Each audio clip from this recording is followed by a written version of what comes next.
Welcome to the Banker Lamp. Please enjoy the video. You'll start by making sure ProRes is available and your sequence matches target specs. This avoids unnecessary scaling.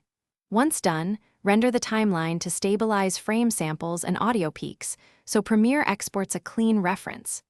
Now open File Export Media. This is where you'll control container, codec, and quality.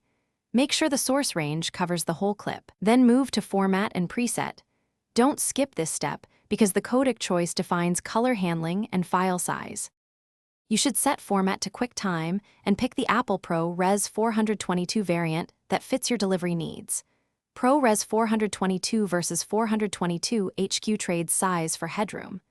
Then enable render at maximum depth and use maximum render quality to preserve color precision and reduce banding. This matters for grading. In the Video tab, verify frame size, frame rate, and field order, and choose the highest preset or manually set quality to 100 for consistent results across platforms. You're ready to export. Pick a clear file name and destination, then choose Export to render immediately or Queue to send to Media Encoder for background processing. Once done, open the file in QuickTime or your color-managed player to confirm codec, dimensions, duration, and audio sync.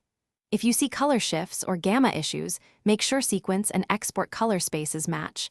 Toggle interpret footage or export with Rec. 709. And if rendering stalls, clear media cache and retry with smaller segments.